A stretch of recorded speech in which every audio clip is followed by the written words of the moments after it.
তারা আবার যুব সভাপতি হয়ে বেশ বিবৃতি দেওয়া করাচ্ছে আমার বিরুদ্ধে। বহরমপুরের রাস্তায় যেদিন ধরবো তোকে, তোর কোন বাবা আছে তোকে রক্ষা করবে? ধরবো তো ধরবো, আর মারবো তো মারবো। কেস ওই তো বলছি সিপিএম এর আমলে 82 দিন কেস খাওয়া আছে, আবার না কিছুদিন জেল খাটবো, কি যায় আছে? বাড়িতে একটু সিজার ভাইদের বাড়িতে এসে একটু আদর পাই, ওখানে জেলখানাতেও বুদ্ধি থাকলে অনেক আদর পাওয়া যাবে, অনেক ব্যক্তি আদর পাই। সে আমার নাম শুনলে নাকি যেমন লোককে বলছে এই তুই কি করতে হুমায়ুন কবিরের বাড়ি গিয়েছিল, হুমায়ুন কবিরের সাথে ছবি ছেড়েছিস কেন? এইসব কথা বলার রাইট পাও কোথায় বললো? আমি বলছি তো যেদিন আমার মটকা গরম হবে সেদিন বহরমপুরের রাস্তায় তোমাদের নিরাপত্তা বিঘ্নিত হবে। আমার কোনো পরোয়া করি না, আমাকে এক আঙুল দেখালে আমি 2 আঙুল দেখাবো। আর ভরতপুরের মানুষকে আশ্বস্ত করছি, এত কাঁদিয়ার ভরতপুর বড়ুয়া না, গোটা জেলায় লড়বো। ক্ষমতা থাকে ন্যায়ের পক্ষে আমরা লড়বো, সোটের পক্ষে আমরা সাঁতার কাটবো। আর সোটের উল্টো দিকে সাঁতার কেটে কে কতক্ষণ টিকে থাকতে পারে সেটাও আমরা আগামী দিনে পরীক্ষা করতে চাই। হুমায়ুন কবির ন্যায়ের পক্ষে রাজনীতি করে, নিজের লুট করে সম্পদ বাড়ানোর জন্য হুমায়ুন কবির রাজনীতি করে না। কাজে হুমায়ুন কবিরকে বেশি পাঙ্গা নেবা না। 1 ঢিল মারলে 2 ঢিল খাওয়ার জন্য প্রস্তুত থাকবা। 1 আঙুল দেখালে 2 আঙুল দেখাবো। সেই বিধানসভা হতে পারে, পাশের বিধানসভা হতে পারে। গত 10 দিন ধরে সাংবাদিক বন্ধুদের আমরা দেখছি যে চুনোপুঁটি যাদেরকে মনে করি, সেই চুনোপুঁটিরা আমার বিরুদ্ধে আমাকে শাস্তি দেওয়ার দাবি করে প্রেস বিবৃতি দিচ্ছে। আরে তোদের বুথে ভোট কটা?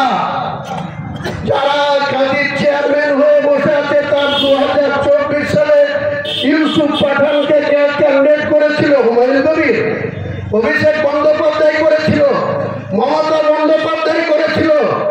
কেন ভোট হলো না? তোমরা 3য় স্থানে কেন থাকলো? ওখানে 1 নম্বর কি করে কংগ্রেস হলো, বিজেপি কি করে 2 নম্বরে আসলো? তোমরা 3 নম্বরে থেকে তোমরা নেতা থাকবা।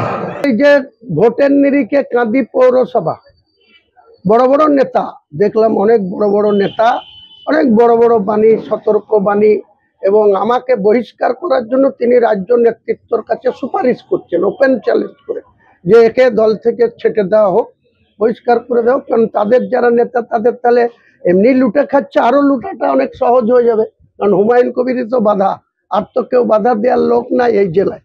তো হুমায়ুন কবিরকে ছেটে দিতে পারলে আরো বেশি সহজ হবে। কিন্তু জানে না জীবিত ইন্দিরা গান্ধীর থেকে মৃত ইন্দিরা গান্ধী ভয়ঙ্কর ছিল। তাই তৃণমূলের বিধায়ক হুমায়ুন কবিরকে যদি বাইচান্স ছেটে দেওয়া হয় তাহলে মুর্শিদাবাদের রাজনীতিতে কি মেরুকরণ হবে সেটা সময় কথা বলবে। 5 আটতে লিত না জাফিকুল, সে তো কবরে চলে গেছে। যাদেরকে 5 আটতেও কাছে ভিড়তে দিত না, তারা আবার এখন জাফিকুলের অবর্তমানে তারা হুমায়ুন কবিরকে চ্যালেঞ্জ করছে। হুমায়ুন কবির যেদিন ডোমকলে যাবে এসব নেতারা 5 আটটিও পার পাবে না। কোথায় পালাবে? ডোমকলের কুশোবড়িয়া ঘাট পার হবে। আমি জানি কাঁদিতে যেদিন যাব, যে মাতব্বরের পাওয়ারে এত করছে, মাতব্বরকে যেদিন ঘিরবো, কাঁদির কত লোকের সাথে কিভাবে টর্চারিং করছে সব এভিডেন্স নিয়ে যাব। তখন রাজ্য যখন এটা দেখবে না, আপনারা যখন লাইভ দেখাবেন, তখন মুখ্যমন্ত্রী দেখবে ওরে বাবারে, তাড়াতাড়ি একে সরিয়ে আবার গ্যারেজ করে দিই। আমার হারানোর কিছু নাই। আমি হুমায়ুন কবির এমএলএ হয়ে জন্মাইনি, এমএলএ হয়ে মরতে হবে এমন কোনো দস্তখত কাউকে লিখে দিইনি। এমপি হতে হবে হয়তো আরো কোনো স্বপ্ন নাই। মন্ত্রী একবার নিজে নেত্রী করেছিল, আমি বলিও নি, করেছিল, হয়েছিলাম।